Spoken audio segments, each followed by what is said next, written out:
La prescription d'activité physique adaptée, on le sait maintenant, les études scientifiques l'ont démontré, conduisent à 30% d'économie sur les dépenses de soins pour les maladies cardiovasculaires, pour éviter la récidive des cancers, etc., etc. Sur des milliards d'euros que coûtent aujourd'hui les dépenses de soins, notamment des malades chroniques, on est sans doute à 100 milliards ou 150 milliards d'euros. Vous voyez qu'on pourrait tout à fait, non pas dépenser plus, mais économiser et avoir justement cette économie sur les finances publiques.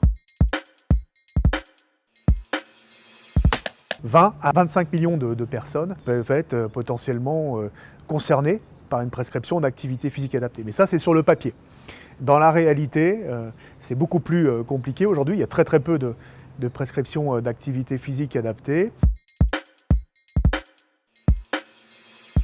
Les 3 freins principaux à la prescription d'activité physique adaptée, c'est le manque de formation initiale et continue des médecins, des professionnels de santé, des professions du médico-social.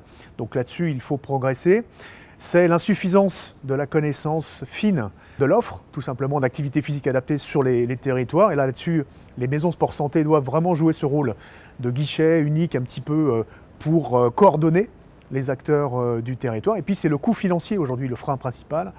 Et tant qu'on n'aura pas un remboursement de la consultation préalable chez le médecin, beaucoup de patients, notamment ceux qui sont malades chroniques, auront des réticences à s'engager dans un parcours de prescription d'activité physique adaptée. Le conseil départemental a aujourd'hui beaucoup de compétences dites sociales, notamment pour les personnes âgées, pour les personnes en situation de handicap, tous ceux qui aujourd'hui sont en perte d'autonomie. Et les départements ont des financements sur le social et ça pourrait être tout à fait la possibilité d'utiliser une toute petite partie de ces financements.